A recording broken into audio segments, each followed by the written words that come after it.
Covid-19 and time, the loop of postmodern absurdity.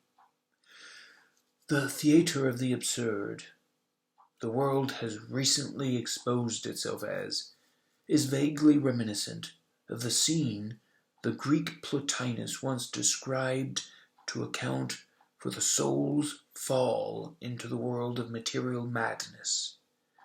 The world feels united today in madness. We achieve unity in the very act of exploding. What is exploding? Let us take a step back, bracketing the imbracketable that demands not to look back. A modern dream is exploding. To be more specific, we have fallen into a temporal loop whereby we continuously reenact the explosion of the modern promise of progress. The explosion, the crisis, gains for us the status of permanence.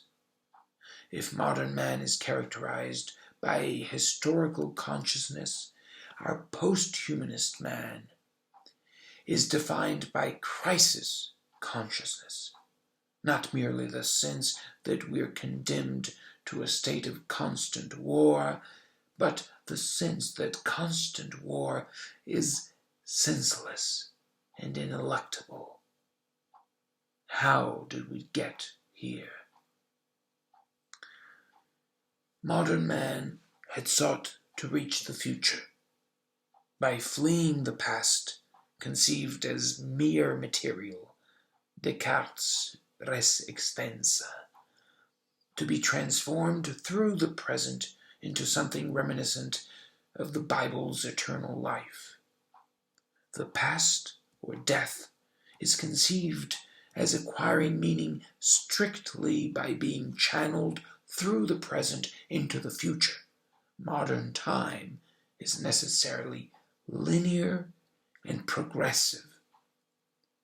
Modern man moves from a meaningless past into a meaningful future, from a meaningless death into a meaningful life beyond death, or rather a life into which the present transposes the past, death.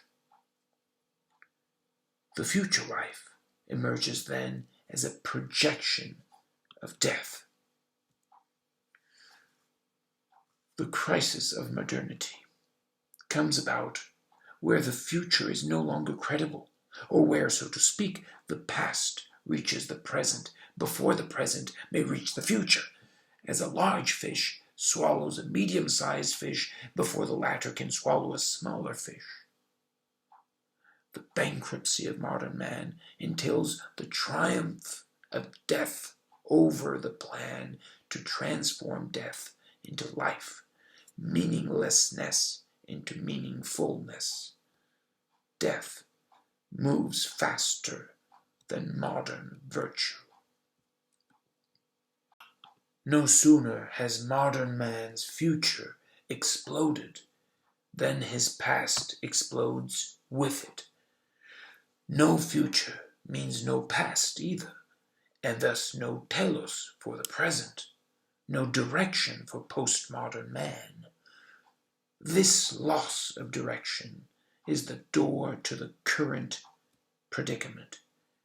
If the present is at a loss, if it cannot sustain any constant path, neither can it rest in itself. The only alternative it sees is that of a perpetual exploding. The new present explodes within itself. Its fragments feed into a further explosion. Explosion takes place in a repetitive loop, a loop of generative reification.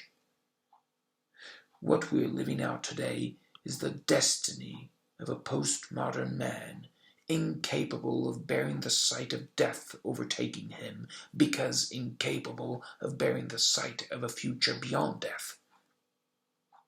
He scrambles multi-directionally, only to engender a new scrambling, a new explosion. having rejected both death and eternal life, postmodern man lives through a continuously repeated explosion of meaninglessness, the explosion of a present that is utterly empty. Big Bang is now. A theater, of course, mediated by a technology no longer driving us into the future as negation of the past. Our new technology explodes the present, stunning man into the nightmare of being nothing but a petty, impotent follower of absurd directives, going nowhere. A bureaucratic worm, decayed echo of a Kafkian roach, crawling to the smithereens, only to coagulate back into the Big Bang factory, consummate sweatshop of our homunculus bureaucraticus.